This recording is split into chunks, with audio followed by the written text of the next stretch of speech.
Welcome back, guys. This is part 2 with lessons with me and my friend Cartier. And last one, if you remember, he was talking a lot about just like his experience with his baby mama, his kids. He had taken a big tragedy. This one, I'm really psyched, because this one he gets into like deeper on what he learned, expectations, and what it means to put God first above all else when it comes to finding a partner. I think you guys will learn something. But most importantly, I think you guys will walk away with a lot of value. So stay tuned, and I will see you guys in the video. Like, when I think of lessons, and I think of how the things that have shaped my life, and you've been there since first, second grade. You knew what I was like before, like in the crazy versus after post conversion, and just like obviously that was also a big mess to navigate through, but how I got from obviously through it, got it from there to like here we are now sitting down having this conversation, in South Florida of all places, right? And so how I think of lessons and values for me, I think the thing that I've learned the most, I've made probably the biggest transformation of my life, like just these past 2 years too, but definitely within this past, let's just say 6 months, I've learned so many things. And I think the one thing that God has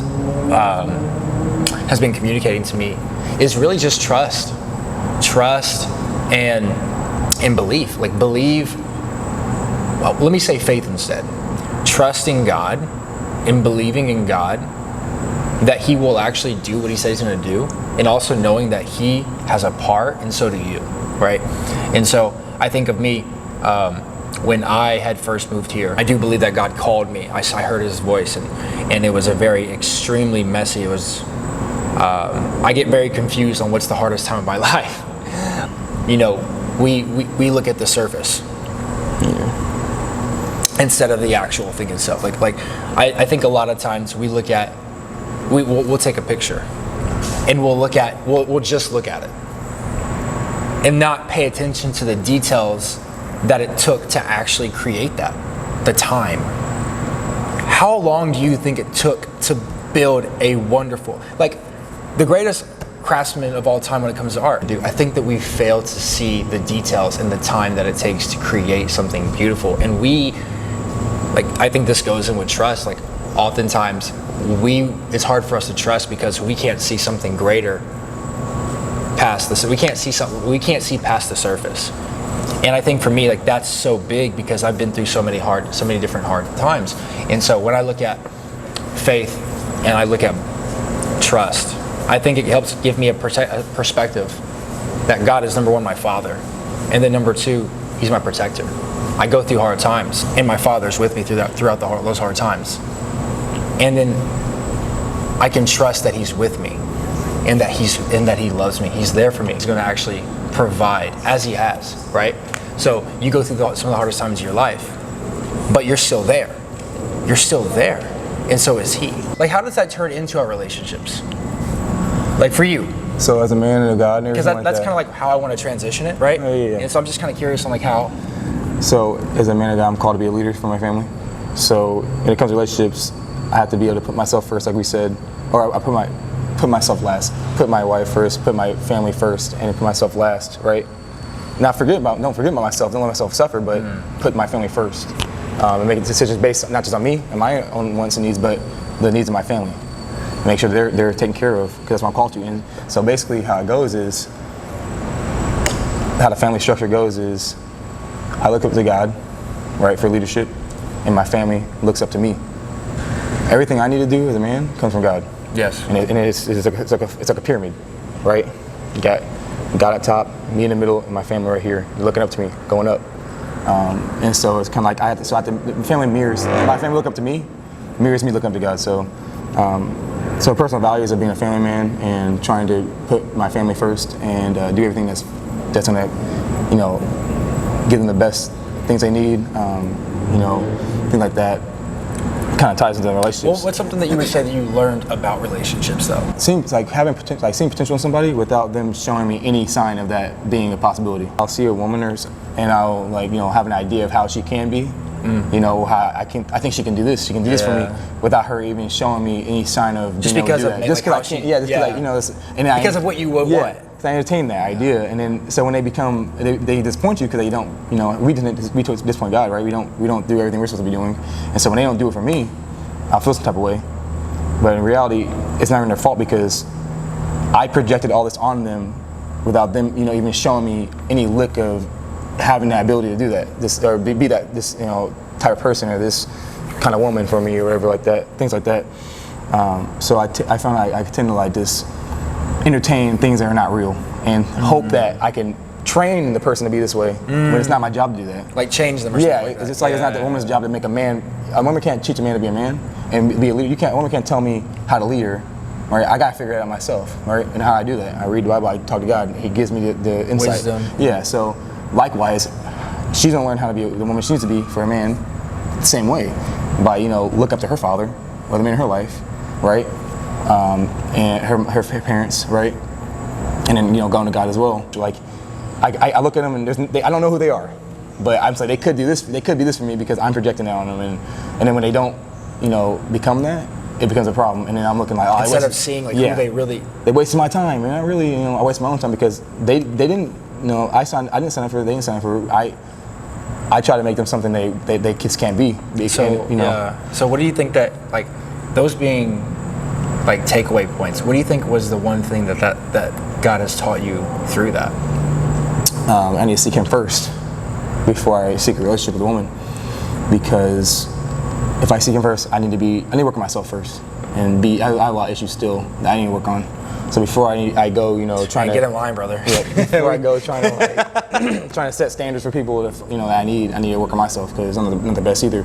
So I come with a list of things I want to be like. They got they got their own list. Yeah. So am I when they pull out their list, am I hitting all the qualifications that they need for me? Like it can't be a double standard. Like they got a woman has to be doing this and this and that, A, B, C, and D. What am I doing? Like, they got their own list. So am I going to be filling their list out? Am I going to get all the boxes checked on their list? So I got to start thinking about that. So I got to work on myself first. And also that like life is also a growing process. Like no matter who you find, you're never going to have like this Jesus romance partner. Yeah. You know what I mean? But like somebody that you're actually willing to grow with that has enough and some things you're willing to work with. You know what I mean? Yeah. So that's I would say that's. I need to start working myself and then, seeking God first, because a lot of times I get in an argument with somebody or you got hard times, I don't even pray. Yeah. First thing I should be doing is, I just go in there and think for hours, and dwell on anger, or just dwell on the thought. I'm not react on it, but I dwell on the these thoughts and then let it eat at you. Yeah. When who gives you peace? God, and you got to talk to Him though. So sometimes that's the only thing I need to take. That one hit me, bro. I need to start talking more, have a relationship with Him. I did a lot of the same kind of things that you did. When it comes down to all the girls, like I would always look at like superficial things only. Not that I want to be delusional and act like physical qualities aren't important. Like, you want to be attracted to somebody. Chemistry is real, and beauty is something that's from God, and so is natural attraction. It's absolutely real. However, I think that it's important to know what you're attracted to altogether, instead of like, oh man, she got a big this, or she has a nice that. What about her mind? Like, what about like how she thinks, how she communicates? How does she, like, what is she working on in life? What are her values? Exactly. What are her aspirations? Literally, like, what does she do at nighttime? Does she go, you know what I mean? Does she like run her life down the drain? Because if she does, then what do I think that she's gonna do in a relationship? Oh, be the best housewife ever as we go to church every Sunday and go to small groups or crew or whatever. No, that's absolutely not what's going to happen. There's going to be clash, and you're going to try to save this person, and it's like you're not their savior. And that's a hard lesson that I had to learn these past 2 years, to where I was in a boat, like you said, work on myself. And it wasn't until I did that I found someone that I believe I'm truly going to marry. The point is, we got to stop trying to find somebody and let God send them to us. Exactly. Or present situations where you meet the people. And I think that's interesting because it goes back to like my first point on just like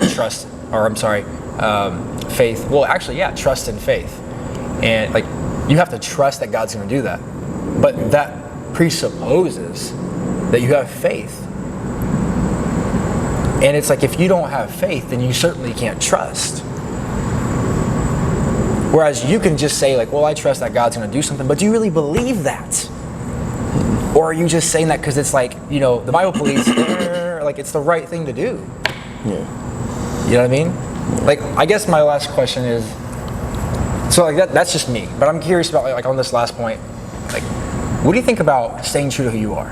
What's something that you've learned personally that's like the first thing that you think of? A lot of this is just like, So I think just about like your general thoughts, but like if you want to be like really honest and just raw, so in the world we live in today, like the past 2 years, like what have you learned about yourself, like being true to who you are, like the importance of that? We got a lot of objections to our beliefs these days, right? And you got a lot of science, you got a lot of articles, you got people, attacking you, religious people, you got, non-religious people, it's attacking your faith and, pulling this and that out, just different discoveries. And one thing I've learned is being important to who I am is to help hold on to that faith. And I'm really good at,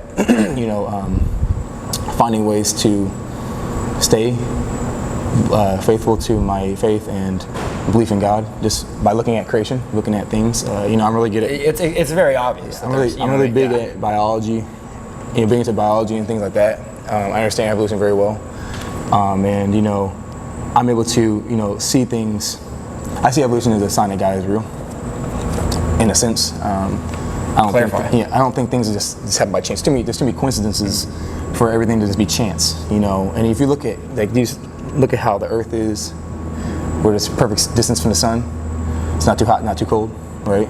Like you said earlier, the ozone is literally there to protect life on Earth from the harmful rays. We're rotating at a right. You're referring to the conversation we had earlier. Yeah, we're rotating the right rate. Speed. We're spinning. Exactly exactly the right time. Speed. The right tilt. Everything. The moon's not too far or not too close to where it's mess our tidal waves up. So that way, the winds are normal. We're not having crazy. Some planets have crazy hurricane winds going on because of how they're positioned. Our twin planet, it's just nothing but storms. Yeah, so you like can't even get close to it. So it's like that's all those coincidences right there, and then you got this life itself.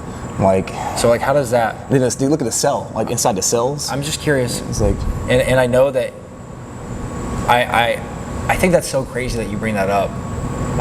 But I'm curious on how, what has that taught you? Like the greatness of who God is, and just like how the clarity that He provides of who He is. How does that transfer to who you are? People make scientific discoveries, and in my personal opinion, they just prove that God exists because the more we learn about the life and the universe and things like that, the more we look at how in depth it is and how complicated and how complex things are. And for all that just happened by chance, not one thing, but millions of things happen by chance. That seems like a lame little excuse, the cheap excuse just to write God off and just so you don't have to think about what's out there, watching over you. People are afraid, naturally afraid of there being a almighty God that's all good and just watching over you, and so they like to try to write it off. And I mean, just the amount of life on this planet, the variation, everything that's going on, I just have a hard time believing. You have to have more. They put more faith into believing that things is by chance than just believing that something created it. Now I don't necessarily think you have to believe in the same God as me, although you should. But at least admitting that there's some kind of higher power set something in place is good enough for me to that you understand there's nothing that's by chance. Like this isn't not likely that all these factors happen by chance. And in my personal life too, things that happen with me, like being saved in accidents, surviving things, situations. How many coincidences will be? Just like situations that you can't even control. Someone's gonna be watching me. I'm not that lucky. And that is part 2, guys. That is part 2. Honestly, I learned a lot from him. I think that was actually one of the first times we actually sat down and talked about stuff like that in the way that we did. Obviously on camera the first time, but just in general. And seeing his growth is tremendous. So I mean, let me know in the comment section. Did you learn something from what he had to say? And which part was your favorite so far? 1 or 2? Speaking of 1 or 2, 3 is coming up next, and that's going to be a treat, a little bit different direction. You'll see how. Can't wait to see you guys there. And until next time.